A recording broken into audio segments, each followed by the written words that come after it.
Hello and welcome to this deep dive right here on Westferry Times. And thank you for watching Westferry Times. I'm Emily, your host, and today we're really getting into a topic that, well, it fascinates and it troubles many of us, true crime here in the UK. We'll be looking at some of the latest high-profile cases, making headlines, exploring potential miscarriages of justice, and even digging into some cold cases that are seeing new light. Our aim today really is to try and unpack the complexities, the questions swirling around the British justice system right now. And helping us navigate all this, we have an excellent guest. He's an investigative journalist and acclaimed true crime author. His work has consistently shone a light on some really challenging criminal cases. A very warm welcome. Thanks for having me. It's definitely a crucial time to be discussing these issues, so I appreciate the chance to delve in. Absolutely. So let's dive straight in. Some recent cases have really grabbed the public's attention, haven't they? It feels like there have been a couple of particularly big ones lately. Indeed, yeah. Two that spring to mind immediately are the Cambridge Park dismemberment case and the Gareth Cole stalking homicide up in Birmingham. They highlight, I think, very different but equally important aspects of what's happening in true crime today. That Cambridge case, wow, that was pretty shocking. Finding human remains in a public park, that's the sort of thing that really sticks with you. It really does. So late January, those remains are found in Coldham's Common. They're eventually identified as Elise Turner, a 28-year-old university researcher who'd been missing. What's really significant here is how fast things moved because of digital forensics. Right. Her ex-partner, Jordan Matlock, quickly became the main suspect, and, well, location data from his phone, his devices, it placed him right there in the park multiple times around when she disappeared. So it's like our digital lives are now just woven into these investigations. Yeah.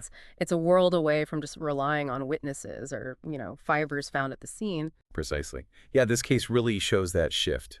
GPS logs, data off burner phones, piecing together movements using CCTV triangulation.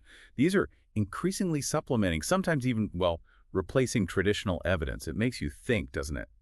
What does all this digital data mean for justice?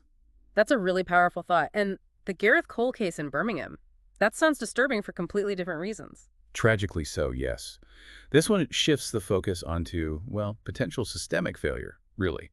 Gareth Cole stalked his former partner for months. She reported it repeatedly, tried to get help from the police, but he eventually murdered her in her home. The IPCC, that's the Independent Office for Police Conduct, they're now investigating how her calls for help were actually handled. Right. So while Cambridge shows us the PEC advancements, Birmingham really highlights that crucial need for, well, proper victim protection. It raises a huge question. Are the systems we have actually keeping vulnerable people safe? Exactly. It just reopens these vital conversations about whether stalking laws are adequate and, how seriously those early warnings are taken by authorities. People are asking serious questions. Is enough being done? Are there deeper issues that need fixing urgently? Let's pivot slightly now to something that's maybe shaken public confidence more than almost anything else recently. The post office scandal. It still feels like we're just seeing the tip of the iceberg with that one. You're absolutely right. The Horizon scandal. It's just staggering. Hundreds of sub-postmasters wrongly prosecuted for theft, for fraud, all between 1999 and 2015, and all because of a faulty computer system. It's a really stark reminder of how technology, when it's rolled out without proper checks, proper oversight, can cause just widespread injustice. The human cost.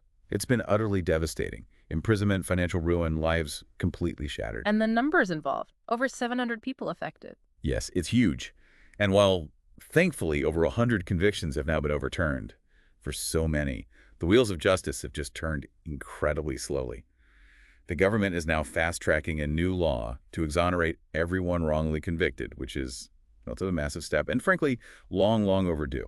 And Fujitsu, the company behind Horizon, finally admitting fault in Parliament that felt like a turning point. It was. But it also, raises huge questions about accountability. Who knew what was happening and when did they know it? The Horizon scandal, it's much more than just a technical glitch. It points to institutional arrogance, maybe, a real lack of transparency, a system that just seemed determined not to admit it was wrong, even when the evidence was overwhelming. It's a critical lesson, really, about needing strong accountability, both in big companies and in the justice system itself. It really makes you wonder, doesn't it? Are there other potential wrongful convictions lurking out there that just haven't surfaced yet? Are there other cases raising similar red flags? Well, the Andy Raleigh case is certainly one people are watching closely. He was convicted back in 2009 for a double stabbing in Salford. But now, with advancements in DNA analysis, plus a recent documentary investigation, there's some pretty significant doubts being raised about the safety of that conviction. It really shows how vital it is to keep re-examining evidence as science moves forward. So we could potentially see another major conviction come under scrutiny, maybe even overturned. It does feel like there's more awareness now, more scrutiny of past cases. Does that put extra pressure on the Court of Appeal? Oh, it does. Yeah, there's definitely growing pressure for the Court of Appeal to be perhaps more proactive when new evidence emerges in potential miscarriages of justice. But, the legal system, by its nature, can sometimes be quite resistant to revisiting past decisions, admitting prior errors. That can be a real hurdle. Okay, let's shift focus again to cold cases. It's always fascinating when these investigations, dormant for years, suddenly spring back to life. What's been happening on that front? Yeah, we've seen a couple of really notable examples recently. Take the 1991 unsolved murder of Louise Kilburn, a teenager in Kent. Just recently, new DNA evidence recovered from clothing that was carefully preserved all these years has incredibly led investigators to a new suspect after more than 3 decades. Wow. And then up in Manchester, in the so-called Canal Killer case, they're doing new underwater sonar searches right now. Investigators are hoping they might find more evidence down there, something that could finally bring some answers. And the role of the media, especially things like podcasts, it seems to be having a real impact on these cold cases. We saw that with the Justice for Justine podcast, didn't we? Absolutely. That podcast, looking into Justine Bell's disappearance back in 2002, it generated a huge wave of new tips from the public. And as a direct result, the police in Surrey have confirmed they are actively reinvestigating, based purely on this new information that came from listeners. It just shows the power, doesn't it, of keeping these cases in the public eye. It's amazing, really, how public interest, public engagement can sometimes provide that vital spark needed to get an investigation going again, even after decades. Well, yeah, cold case teams often have pretty limited resources, right? So Hmm. when there's a surge of public interest, it can genuinely lead to resources being shifted or just put more pressure on the authorities to act. Hmm. And for the families, my goodness, for them, these reopened cases are often just this incredibly precious last hope for answers after years and years of just unbearable uncertainty. Let's dig a bit more into the technology side of things, the tools becoming so central to solving crimes. You mentioned digital forensics earlier. Can you paint a clearer picture of what that actually involves now? Sure. Digital forensics covers a whole range of techniques. It can be really sophisticated facial recognition software or the painstaking work of recovering deleted data from, say, a smashed phone or a damaged hard drive. We're also seeing the rise of predictive AI algorithms trying to identify potential crime hotspots before things happen. But maybe the biggest impact is how investigators can now build incredibly detailed timelines.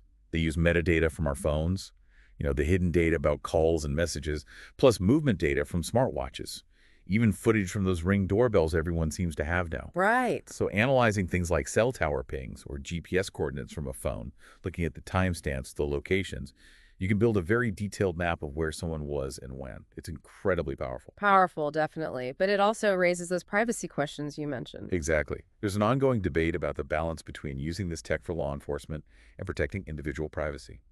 It's a tricky line to walk. And moving beyond the investigative tools themselves, media like documentaries and podcasts, they seem to be playing a much bigger role in the whole true crime world now. Oh, absolutely. Platforms like Netflix, with series like The Confession Tapes, or the BBC with shows like The Missing, they can bring completely fresh eyes to a case. They reach huge audiences, potentially including people who might have seen something, heard something years ago, but never realized it was important until now. But there has to be a potential downside to all that media focus too, right? The risk of, I don't know, trial by public opinion or just spreading inaccurate information. Yes, that's a very real risk. When the main goal shifts towards entertainment rather than just responsible factual reporting, things can get distorted. You risk misrepresenting the facts of a case, potentially prejudicing future trials, and importantly, causing even more distress to victims and their families who are already going through hell. There's a big ethical responsibility that comes with telling these stories. Definitely. Okay, we've actually had some really interesting questions come in from listeners this week. Shall we tackle a couple? Yeah, absolutely. Let's hear them. Okay, first one. What's the oldest unsolved case currently being investigated in the UK? That's a really interesting question. Any thoughts? That's a tough one to answer definitively, but it's likely the murder of Elsie Frost back in 1965. It's a tragic case that has been reopened several times over the decades as forensic science has improved. Sadly, still no conviction, but it does remain technically an open investigation. It really speaks to the dedication of some officers, doesn't it? It really does. Okay, here's another. How do police decide which cold cases to reopen? Is there some kind of set criteria? It's usually a mix of things, really. Often it's triggered by new evidence suddenly emerging, maybe a new witness comes forward after many years, or, as we discussed, a major breakthrough in DNA tech might allow them to retest old samples that were previously inconclusive. Sustained pressure from the public, from the media, that can definitely play a part too. And sometimes, honestly, it can just be down to a particular detective who takes a personal interest in an old, unsolved case and really pushes for it to be looked at again. Right, a combination of factors. Okay, final listener question for today. Is it true the UK has one of the highest conviction rates in Europe? Yes, statistically speaking, that is generally considered accurate. A big part of that is down to the Crown Prosecution Service, the CPS. Their policy is generally to only proceed with cases where they feel there's a strong, realistic prospect of conviction. Now, the flip side of that, the criticism, is that this approach might mean they shy away from taking on more complex or difficult cases where the outcome is maybe less certain. Things like historical abuse allegations or some of the really intricate cold murder investigations we've been talking about. That makes sense.